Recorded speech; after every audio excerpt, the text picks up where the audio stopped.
if a tear should fall, if I should whisper her name to some stranger I'm holding while we're dancing to an old Buck Owens song. Hey folks, Revolutionary Brewer back, and another homebrew kit review, of course. So today we're gonna have a really short one because there's not much to this. This is the Festabrew Dry kit. Now what happened here, I didn't read the box before I purchased the kit, and this is one of those 23 liters of wort already in the bag. All you do is add the yeast. The thing is though, I didn't read the box. I seen that it was called a dry, so I figured it would just be like kind of like a regular sort of lager sort of thing.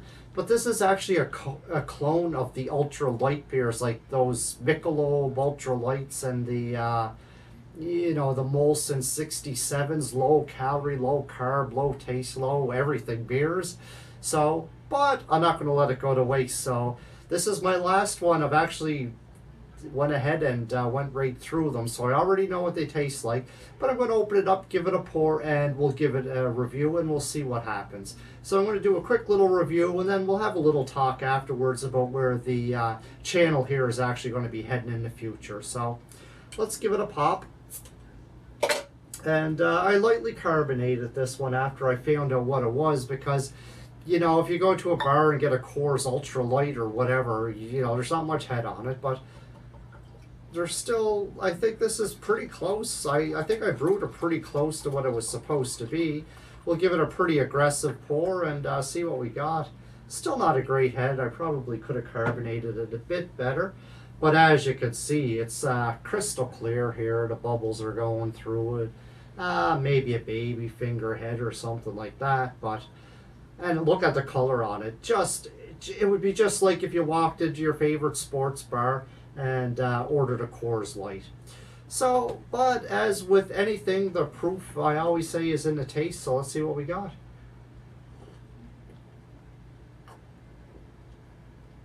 I mean, it's a smooth beer because there's not a whole lot of taste of it. Honestly, if I poured you a glass of this, if you try to anyone out there who drinks a Coors Light, to me this tastes exactly like a Coors Light, or a Bud Light. Same, to me it's the same difference. I don't think there's much difference. But now, every now and then what I do is on the weekend I'll go out with some old workmates and we'll go watch UFC at one of my favorite local bars, and they have Budweiser on tap for a pretty reasonable price. So I'll always order a jug or two of Budweiser. And it tastes which basically it's interchangeable with Coors Light or Bud Light. It's just a light draft style sort of beer. It's not bad. It's not bad. There's not much flavor to it. Barely any bitterness. I mean, it's supposed to be. The funny thing is, it says on the kit it's made, there's no adjectives in here. There's no corn. There's no rice. It's made with a 100% barley malt, it says. But let's give it another taste. It's pretty clean. I actually took a gravity reading when I first put it in the bucket, and I took a gravity reading before I bottled it.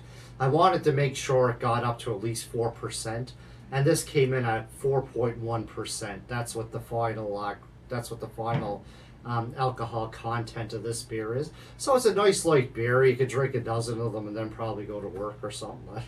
Well, maybe not that, but you know, it's very light. It's a very sessionable beer, and it tastes just like a macro beer. I mean, it's uncanny. I would say that if you put one of these beers side by side with a Coors Light, you'd be very challenged to differentiate between the two. It would be pretty tough, I would say. So basically what I'm going to give this is a 3.5 out of 5. It hits it right on. I mean, it wants to replicate the Ultra Lite beers. I've never had one of them before, so I don't know what that exactly is like, but I mean, to me it's very similar, maybe not to the Ultra Lite beers, but to a Coors Light or a Bud Light. And maybe the Ultra Lite beers taste very similar to that too. So if you like that kind of beer, yeah, this Festabrew Dry kit, this is the kit for you. I mean, it hits it spot on. Unreal. Now, I'm not a huge fan of light beers. If I read the box, I would have actually got a different variety. But, I mean, I don't hate them, so I'll drink them. To me, it's like a night out drinking draft at the bar, you know, a Budweiser draft or whatever draft is on tap. It doesn't much make a whole heck a lot of a difference.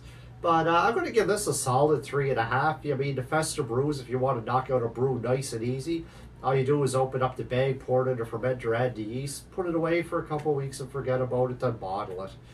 So, yeah, definitely. So, just want to talk a little bit about the future of the channel here. You're going to start seeing a few different things. I'm going to review some different products and make a few different kinds of videos. I find that, I mean, I've brewed so many kits over the years. I'm starting to run out of new ones to try, and I like to make my regular ones. So I'm going to throw on some reviews of some other, mostly guy-related stuff, for instance, firearms, you know, woods items like axes, chainsaws, that sort of thing. And of course, don't worry, we're still going to have some beer reviews coming out. There's no question about that. We're not totally abandoning the ship. I've noticed it's been getting a little bit far between the reviews. And, you know, so I'm going to fill in the space with a little bit of other stuff. But don't worry, we still got reviews going. I was kind of worried a little bit that not that many people are making the canned kits anymore. But every now and then, you know, I get a message from someone saying, you know, I tried this here, I tried that there. What do you think about this? So I think a lot of people worldwide, because I get emails from all around the world, like Australia, the UK, you know, even over in Eastern Europe, I get emails from over there just asking about different things that, you know, to do to make the kits better. So a lot of people are still making the canned kits. For me, a lot of people will say, well, are you ever going to move to all grade or ever going to move to this? And the answer is no. I live in a small apartment.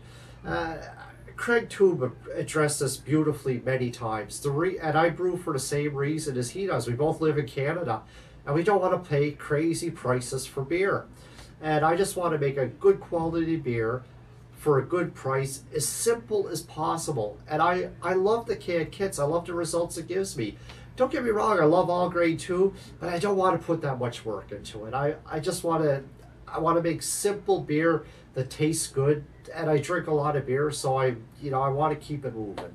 And the canned kits for me, and the Festa brews, and I do some extract kits too with the fresh grains and the hops too. Don't get me wrong, I mix it up a little bit, but anyways, back to this beer here. As you can see, just beautifully clear. I'm going to give it a solid 3.5 out of 5. If you're a fan of macros, light beers, or if you're maybe making, you want to make a brew for a party where you have a lot of macro drinkers coming in that enjoy a Budweiser, a Coors Lite, maybe a Super Bowl party, whatever it may be.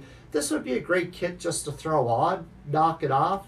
Then you got 60 bottles of beer ready to go for your party. Chill them down. People aren't going to know the difference between this and Coors Light. I'm telling you, it's quite spot on. Anyways, appreciate y'all tuning in. Appreciate all the messages I get and the comments. You know, I read them all. I try to reply to them all. Over the years, I've met people from all around the world. Just appreciate y'all subscribing and watching. And stay tuned, because we got a lot more coming up in the future. Again, the Festabrew Dry, 3.5 out of 5. Cheers, take care, and keep on brewing.